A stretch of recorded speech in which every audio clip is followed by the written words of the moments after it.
আসসালামু আলাইকুম everyone, welcome back to my page. আজকে ঢাকা ফিরবো, আর ঢাকা ফেরার আগে মাঝপথে দেখা করব আমার বোনের সাথে আর নাইমদের সাথে। বোনের সাথে বোনের বাসা থেকে দেখা করে আমরা চলে আসলাম সাউথ কিং রেস্টুরেন্টে। সাউথ কিং রেস্টুরেন্টটি কোনো সাধারণ রেস্টুরেন্ট নয় আমার কাছে, এটি হচ্ছে আমার ভালোবাসার ভালো লাগার জায়গা।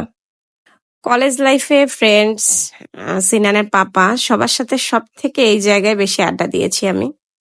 তখনকার সময়ে এই রেস্টুরেন্টটি খুব বেশি হাইপে ছিল। আমাদের সময় বলা যায় খুব ভালো মানের চাইনিজ রেস্টুরেন্ট এটিই ছিল।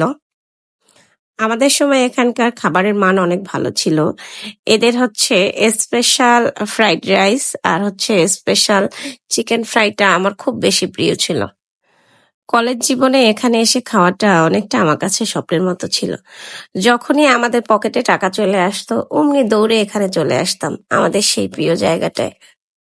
এখানকার টেবিল, চেয়ার, অ্যাকোরিয়াম সবকিছুতে মনে হয় আমার সব স্মৃতি লেগে আছে।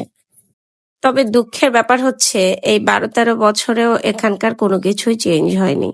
মানুষ তো সময়ের সাথে সাথে সবকিছুই চেঞ্জ করে।